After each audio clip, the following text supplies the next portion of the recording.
24 ঘন্টার ভেতরেই মুস্তাফিজের ব্যাপারে নিজেদের অবস্থান থেকে সরে এসেছে বাংলাদেশ ক্রিকেট বোর্ড। গতকালকে আমরা বিসিবি পরিচালক ইফতেখার রহমান মিঠু ভাইয়ের কাছ থেকে যেটা শুনেছি বা জেনেছি সেটা হলো যে ন্যাশনাল টিমের খেলা শেষ করে মুস্তাফিজ আইপিএলে যোগ দিতে পারবে। সেই ক্ষেত্রে সংযুক্ত আরব আমিরাতের বিপক্ষে বাংলাদেশের ম্যাচ 17 এবং 19 তারিখে, তারপরে মুস্তাফিজ আইপিএলে যেতে পারবে, অর্থাৎ 2 ম্যাচ মুস্তাফিজ খেলতে পারবে দিল্লি ক্যাপিটালসের হয়ে।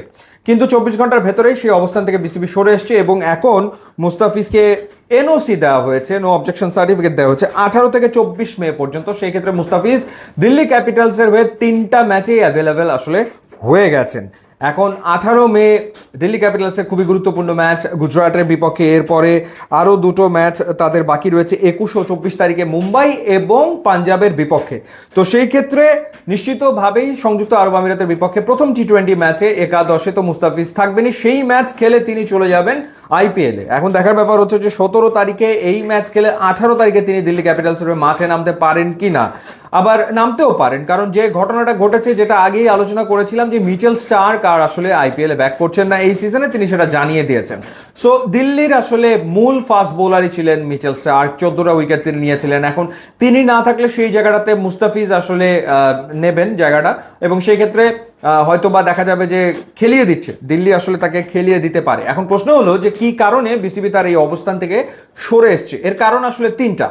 প্রথম যে কারণটা সেটা হলো যে এই গত 24 ঘন্টার ভেতরে বিসিবি তারা আসলে টিম স্ট্রেংথ নিয়ে আলোচনা করেছে। যেহেতু 16 সদস্যের স্কোয়াডের ভেতরে বাংলাদেশের 5 জন ফাস্ট বোলার রয়েছে, মুস্তাফিজ ছাড়াও শরীফ হাসান মাহমুদ, তানজিম সাকিব তারা আসলে রয়েছেন, নাইব রানা রয়েছেন। সেক্ষেত্রে মুস্তাফিজ আসলে না থাকলেও বাংলাদেশের বোলিং ডিপার্টমেন্ট খুব একটা দুর্বল হয় না, সেই বিবেচনায় মুস্তাফিজকে ছাড়ার একটা সিদ্ধান্ত।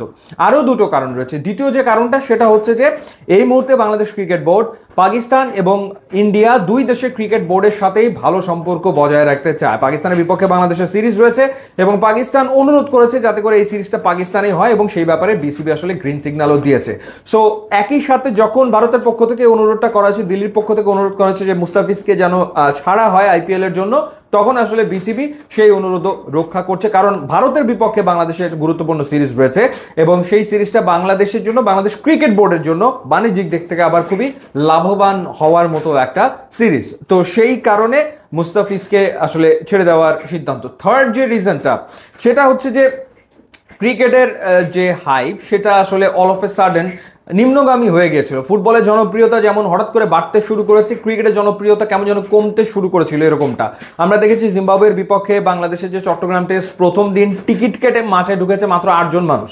তো এই যে অনাগ্রহ তৈরি হয়েছিল, সেই জায়গাটাতে বাংলাদেশের ক্রিকেটাররা যখন আইপিএল কিংবা পাকিস্তান সুপার লিগে খেলে তখন সেই খেলার ব্যাপারে মানুষের আগ্রহ তৈরি হয়। ওভারঅল সেটা আসলে বাংলাদেশের ক্রিকেটের ব্যাপারেই আগ্রহ। তো সেই কারণে আসলে বিসিবি থেকে চিন্তা করা হয়েছে যে হ্যাঁ, মানে top franchise Pakistan super league, Indian premier লিগে যদি বাংলাদেশের ক্রিকেটারদেরকে ডাকা হয় সেক্ষেত্রে সুযোগ থাকলে তাদেরকে এনওসি দেওয়া হবে।